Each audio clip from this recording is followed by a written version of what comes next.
Magandang araw, ako si Rain Valerie Cabigting at itong aking final output number 3. Para sa unang tanong, sino, kung meron man, ang dapat sisihin sa nangyari sa relasyon ni Rizal at Leonor sa kabuuan nito? Kung nating napakinggan ang kabuuang kwento or love story ni Leonor at Rizal, ang unang papasok sa isip natin na dapat sisihin ay ang mother ni Leonor. Sapagkat sa kwento, tinago niya ang mga lihim or sulat na para kay Leonor na kadahilanan na hindi niya nabasa. But, on the other side, kung iisipin natin ay magulang lang na gustong protektahan ang kanyang anak ang nangyari.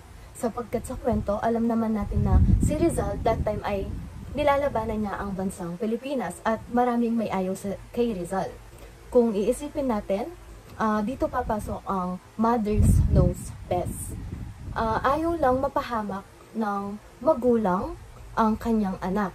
Kaya, ang dapat dito ay wala namang dapat sisihin.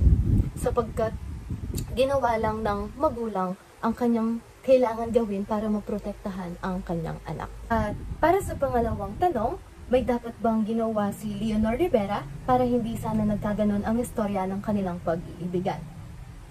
Para sa akin, wala namang magagawa si Leonor Rivera that time.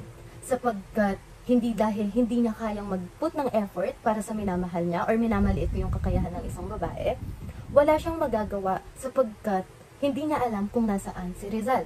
Hindi niya alam kung saan niya hahanapin ang kanyang minamahal. At dahil dito, on the other side, kung titignan natin, dun sa paghihintay niya kay Rizal at pagtitake risk niya dun sa tao, dun sa pagsugal niya dun sa tao, ay yun lang ang magagawa ni Leonor na simbolo ng kanyang pagmamahal para kay Jose Rizal. At sa pangatlong tanong, ang tinatanong lang dito ay may dapat bang ginawa si Jose Rizal para hindi sana nauwi sa ganoong resulta ang kanilang love story. Gaya ng sabi ko kanina, si Leonor ay wala siyang magagawa kundi maghintay. Pero si Jose Rizal ay meron.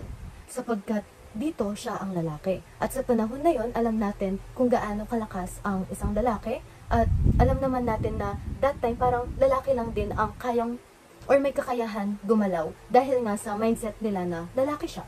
So ang dapat na nangyari is nagpakaman si Rizal. Dahil mahal naman niya si Leonor. Bakit hindi niya ginawang ipaglaban yung relasyon nila that time?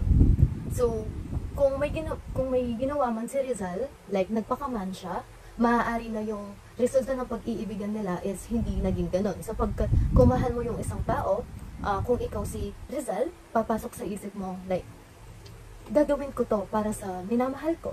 Magpuput ako ng effort para kami yung magkatuluyan dahil mahal na mahal ko siya. So, ang dapat na ginawa ni Rizal, kung meron man, ay yung magpakalalaki siya at nagmatigas siya sa part na ipaglalaban ko to. Like, ipaglalaban ko dahil mahal ko tong taong to. Dahil dun sa kwento, wala naman talaga magagawa si Leonor, gaya ng sabi ko kanina. Pero si Rizal, dahil alam niya kung nasaan si Leonor, meron siyang magagawa. Gaya ng puntahan si Leonor para mag-usap or manatili yung komunikasyon nila sa isa't isa. Para sa panghuling tanong, masasabi mo bang modelo ng isang romantikong relasyon ang nangyaring pag-iibigan ni Rizal at Leonor Rivera? Para sa akin, masasabi ko na ang love story ni Leonor Rivera at ni Jose Rizal ay isang romantikong relasyon. Kahit hindi siya naging happy ending, nandito pa rin yung naging aral.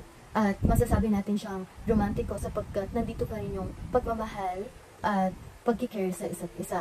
Masasabi din natin dito yung pagmamahal ng isang magulang na hindi kayang ipahamak ang kanyang anak.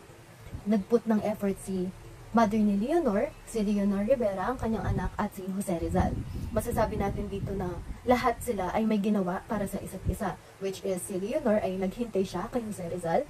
Si Jose Rizal ay pinanatili na yung connection nila ni Leonor at yung mother naman ni Leonor ay may ginawa siya para sa kanyang anak. Kaya masasabi ko siyang modelo sapagkat sa panahon ngayon, parang ang isang magulang din ay hindi niya kayang ipahamak ang kanyang anak or ibigay sa lalaking parang hindi mapoprotektahan ang kanyang anak dahil may iba pa siyang priority. Dito rin papasok yung everything's happen for a reason. Like kahit hindi sila nagkatuluyan, at least meron silang natutunan na sa nangyari.